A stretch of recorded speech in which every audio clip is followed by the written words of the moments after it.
빌라 전세 사기 같은 경우는 그래도 투자자의 탈을 써가지고 그런 식으로 사기를 친 사기범이었는데 그렇죠. 이거는 완전 범죄자의 얼굴을 쓰고 그냥 나 그런 거 필요 없어 그러고 하면서 그런 식으로 된 거죠. 뭐 빌라의 전세 사기 같은 경우는 완전히 교묘하게 이거 처음부터 계획을 하고 이렇게 해서 정말 서민들 많이 울리는 아주 정말 나쁜 악질인데 이 사람은 난 대놓고 악질이야 이거잖아요. 나는 내 신상 이런 거 포기하고 그냥 상관없어. 그냥 나는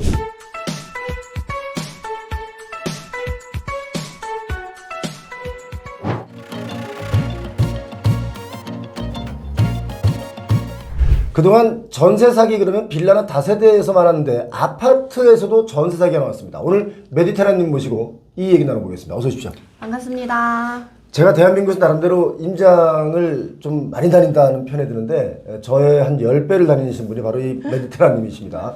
그래서 여기저기 뭐 아주 중요한 정보들을 꿰차고 있는데 전세 사기가 아파트에서 났다고요? 이게 왜 이런 일이 벌어지죠? 제가 현장에 나가봤더니 지역 부동산에 전세 사기가 일어나가지고 아파트를 대상으로 빌라가 아니라 그래서 거기가 완전 충격의 도가니인 지역을 한번 봐가지고 그야말로 그 동네는 쑥밭이 됐겠네요. 두려움에 떨게 된 거죠. 빌라만 전세 사기가 있는 줄 알았는데 아파트도 이제 전세 사기가 일어나다 보니까 그쪽 부동산 사장님들도 식겁하시고 전세를 구하려고 하시는 분들도 너무 놀란 상황이고 겁이 나고. 네, 그래서 그 지역뿐만 아니라 다른 지역도 충분히 그런 일이 비일비재하게 또 일어날 수 있고. 자, 경각심을 주기 위해서 이거 꼭 영상 끝까지 보셔야 됩니다. 뭐냐면 아파트에서 전세 사기가 난 거예요. 그런데 이게 사실 좀 대범해요. 이거 그냥 범죄예요. 이 범죄는 나는 휘말리지 않을 거야 라고 하지만 범죄를 저지르는 사람이 범죄를 저지르면 휘말리고 싶지 않아도 휘말리게 되지 않습니까? 그러니까요. 그런데 보통 우리가 아파트의 전세가와 매매가가 좀 차이가 있기 때문에 전세 사기를 안 당한다. 가격만 놓고 얘기하면 그렇게 얘기를 하는데 수법이 아주 기가 막힙니다. 빌라 전세 사기 같은 경우는 매매가랑 전세가랑 얼마 차이가 안 나니까 그거를 이용해서 투자자의 얼굴을 쓰고 사기를 치는 약간 범죄 수법이라고 한다면 아파트에 이번에 일어난 전세 사기는 그런 거 상관없이 완전 범죄형으로 일어난 거여가지고 너무 당혹스러운 사례가 아닐 수가 없어요. 왜냐면 부동산이라는 게 이제 내가 가진 그 재산에 거의 다 들어가 있지 않습니까? 거의 70%에서 90%. 예, 특히 전세일 경우는 전세도 대출도 받아서 가잖아요. 그러니까 내 돈보다도 더 많은 돈을 가지고 들어가는 게 전세인데 이걸 가지고 사기당해서 그 돈을 몽땅 날린다. 그러면 이건 정말 다시 살아날 수 없을 만큼 힘든 과정인데 이렇게 대놓고 사기를 치고 도망을 가고 이러는데 어떤 내용인지 좀 자세하게 전해줘야 피할 것 같습니다. 네네.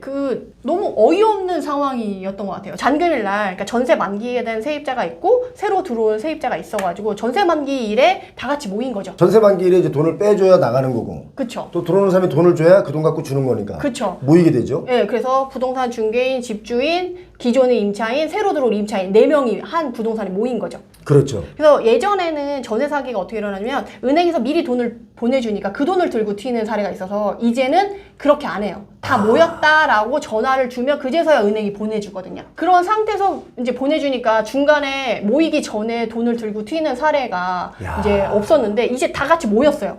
모였는데도 불구하고 또 사기가 발생한 거예요, 이번에. 모였는데 어떻게 사기가 납니까, 거기서? 은행에서 다 모였다고 돈을 보내줬다고 연락이 온 거예요. 돈을 받았어. 그럼 이제 새 임차인한테 돈을 받았고 이제 기존 임차인한테 돈을 보내줘야 되는데 집주인이 아플싸 OTP 카드를 안 가져왔어요. 이렇게 얘기를 한 거예요. 그래서 OTP 카드 안 가져왔으니까 차에서 가져오겠다. 차에 있다.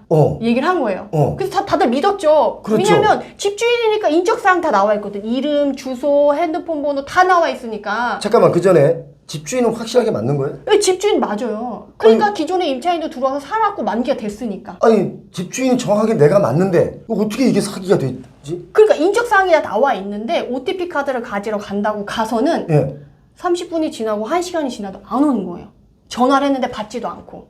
그럼 그걸로 튄 거예요? 네, 그러니까 인적사항이 다 공개가 돼도 문제가 없다라고 하는 완전 범죄형 사기인 거죠. 대놓고 나는 이제 범죄를 저지를 거야 이거네요? 네, 그죠. 자기는 그런 거 필요 없다. 근데 그게 한 건만 일어났으면 그냥 그 특징적인 사람이구나 그랬는데 이상한 사람이구나 할 텐데 근데 그런 게 한 건으로 그치는 게 아니고 계속 그 이상 일어나는 것들이 있어가지고 제가 사실 이 사례가 이번에 처음 들은 사례는 아니에요. 아, 그래요? 네, 이전에도 그런 사례가 있어가지고 그래서 어떤 지역에서는 외지인이나 다른 사람들이 이런 식으로 와서 거래를 하는 것 자체를 되게 꺼려하시는 지역들이 꽤 많거든요. 아니 그러면 예를 들어서 지금 뻔히 두 사람 이전 세입자 들어올 세입자 이 두 분을 놓고 그걸 가지고 이제 도망을 간 거 아니에요, 가지고? 결국 이 사람 잡을 수 있는 거 아니에요, 근데? 근데 그 사람이 이제 잠적을 하고 자기 이름이 벌어져도 문제가 없고 실제적으로 만약 그 사람이 잡혔다고 해요. 근데 그 사람한테 돈을 받을 수 있을 가능성은 또 없죠. 아, 돈을 다 썼어, 내가. 이미 딴 데 옮겨놓고 묻어놓고 나는 그냥 깜방에 들어갔다 나오겠다. 그런 사람이면 답이 없는 거죠. 아, 이 살다가 진짜 별의별 사기꾼들이 다 있습니다. 그래서 제가 부동산한테 아니 그게 말이 되냐, 인적사항 다 나와 있고 잡히면 끝나는데 그랬더니 그런 게 필요 없는 사람들이 그런 식으로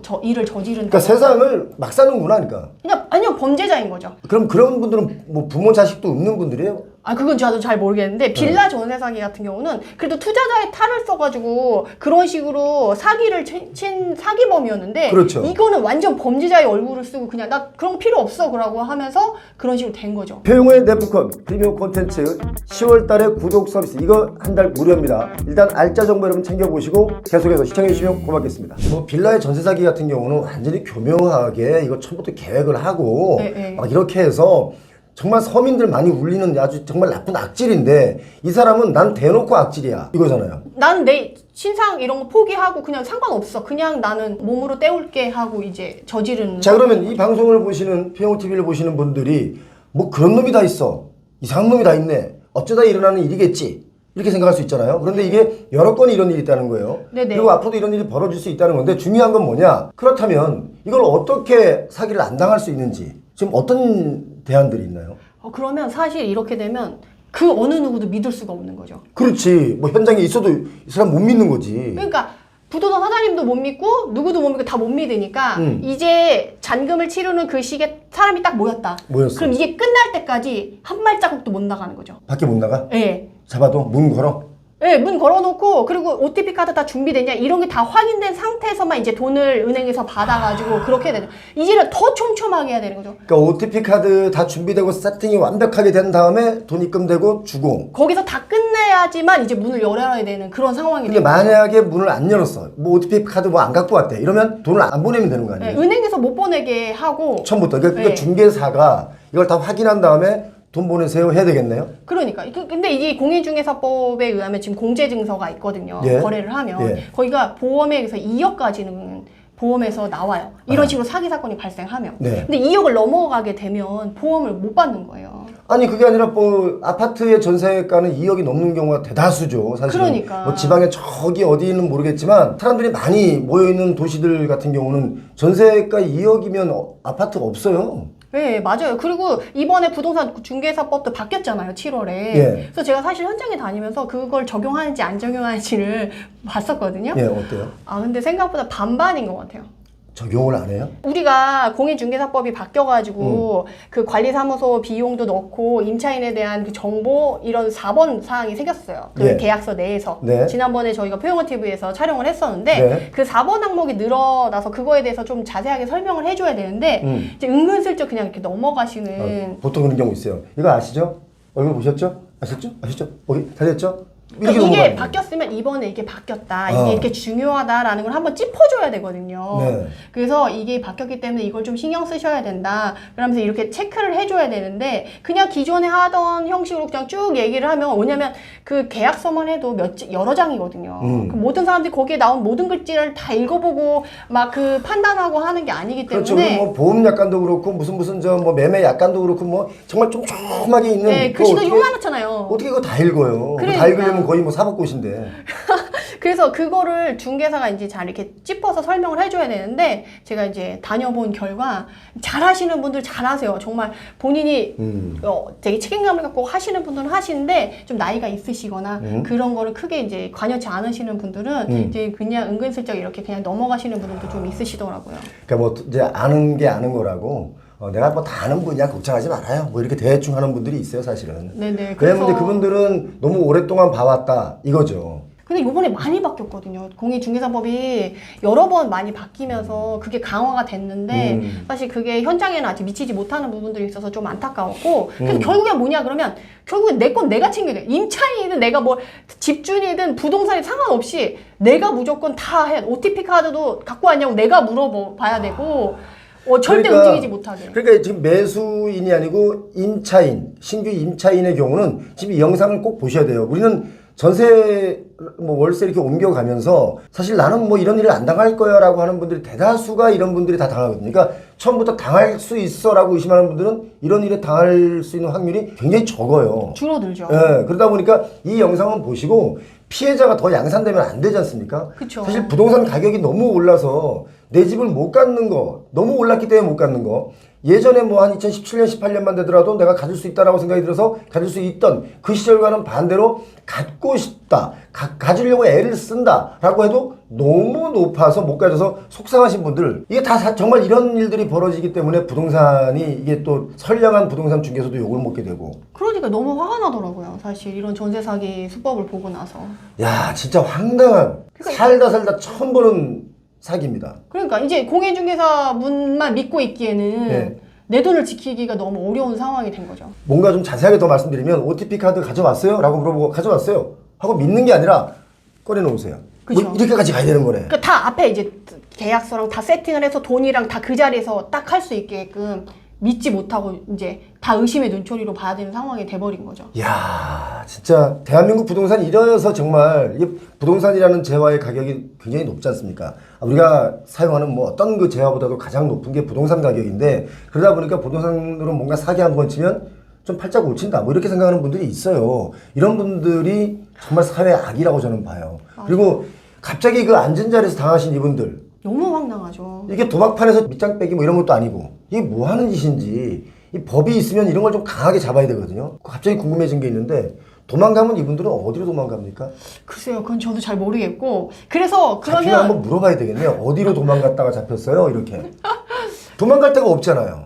그러니까. 근데 어떻게 사기를 치지? 난 참. 근데 그렇게 사기를 치면 그냥 교도소에 갔다 오고 그냥 말겠다라고 하시는 분들이 그렇게 사기를 치겠죠. 인적사항이 다 드러나도 상관없다. 이러신 분들. 그래서 우리가 조심해야 될 건 결국 뭐냐면, 대처할 때 이제 못 나가게 자기가 공부해서 딱 준비를 하는 것도 중요한데, 이제는 그 다음에 대책도, 두 번째 대책도 필요해요. 플랜 A, 플랜 B, 플랜 C까지 준비를 해야 되는 상황인 거예요. 플랜 C는 뭘까요? 마지막 플랜 C는? 플랜 C는 뭐냐면 전세 보증 보험 안에서만 거래를 한다. 거래를 하는 거죠. 근데 그 보증보험의 액수가 낮으니까 또 아니. 집값에 비해서. 아니 그렇긴 한데 그래도 부동산 보험이 공제 금액은 2억까지밖에 안 되는데 그래도 전세 보증 보험은 그래도 전세 금액의 70% 80% 정도까지는 되니까 거기 안에서 그래서 아예 요새 그렇게 사기가 발생했었던 지역의 그 부동산 생태가 바뀐 건 뭐냐면, 이제 전세금 자체가 전세 보증 보험에 가입 가능한 금액까지만 전세가를 형성해서 거래를 할 수 있게끔 바뀌었어요. 원래 전세금이 3억 4억 이랬어요. 근데 이제 사기가 발생하니까 전세보증보험이 만약에 전세금이 4억이었는데 전세보증보험이 3억 4천까지만 가입 가능하다. 그럼 전세금 자체가 3억 4천으로 내려오는 거죠. 제가 전세대출을 조인다 이럴 때 제가 그 얘기 했어요. 전세대출을 무분별하게 막 해주다 보니까 집주인들의 경우는 전세대출비를 계속 올려서라도 집값을 띄웠단 말이죠. 그런데 대출을 조이면 전세 들어올 사람이 대출의 한도가 줄어들기 때문에 내가 올리고 싶어도 못 올려요. 그러면 사람들은 얘기하죠. 그러면 반전세, 월세를 또 해가지고 월세를 받는다. 근데 그것도 한계가 있어요. 그러니까 전세대출을 조이거나 전세대출 자체를 안 해주잖아요. 대한민국 집값 확 잡습니다. 근데 문제는 뭐냐라고 하면, 그렇게 했을 때 전세 매물이 넘쳐나고 공급이 원활하면 가격이 내려오고 그런 식으로 규제를 하면 유지가 돼요.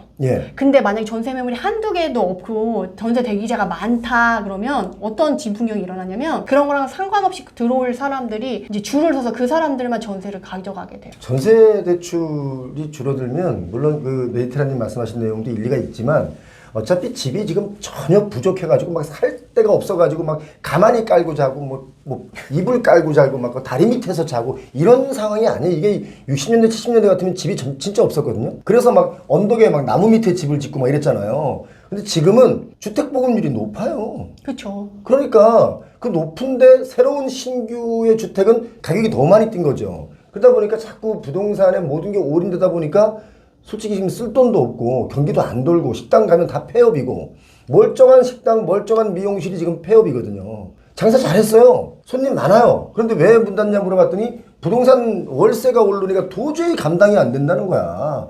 그러니까 부동산 그 월세 올리는 건물주를 제가 만났어요. 그랬더니 뭐라냐면, 옆집 올리는데 그럼 우리는 안 올리나? 그리고 금리가 이렇게 했는데 우리 그러면 금리를 우리가 더 다 무나? 그러는 거예요. 그래서 아, 이게 부동산으로 결국은 인생이 이렇게 끝나는구나. 열심히 살아도 월세를 못 낼 정도로 부동산 가격이 뛰면 누가 장사하고, 우리 옛날에 그런 거 있지 않습니까? 소는 누가 키우냐. 그러게요. 네, 그래서 지금 아무튼 전세 사기 이거 누군지 진짜 잡히면 한번 물어보고 싶어요. 어떻게 이런 상황에서 도망을 갈 수가 있느냐. 메디테라님이 오늘 귀한 정보를 주셨네요. 아마 이거 당한 아마 댓글이 너무 나쁜 놈 아니냐, 너무 황당한 놈 아니냐 이런 댓글이 아마 많을 겁니다. 그러니까 근데 너무 황당하죠. OTP 카드를 안 가져왔어. 그래서 갖고 간다 기다렸는데 사기를 당한 상황이 된 거예요. 이 사람들이 나를 철저하게 믿어주는 상황에서 내가 OTP 카드를 안 갖고 왔다고 하면 가지고 오라고 당연히 나를 믿으니까. 그런데 그걸 이용해서 그렇죠. 인적사항이 다 있으니까. 인적사항을 나를 믿게끔 하는 이걸 이용해서 그냥 단순 사기, 대놓고 사기를 친 겁니다. 그런데 이런 게 여기뿐만 아니라 또 몇 군데 더 있다는 거예요. 그러니까 이게 이런 수법이 이제 있을 수 있으니까 여러분 조심하시기 바랍니다. 메디테라님, 아 역시 대한민국에서 가장 뭐 진짜 우리 이런 말씀드려서 죄송한데 쫙쫙쫙 여기저기 안 다니는 데가 없다 보니까 이런 정보를 가지고 오시네요. 귀한 정보 오늘 잘 들었습니다. 네, 감사합니다. 고맙습니다.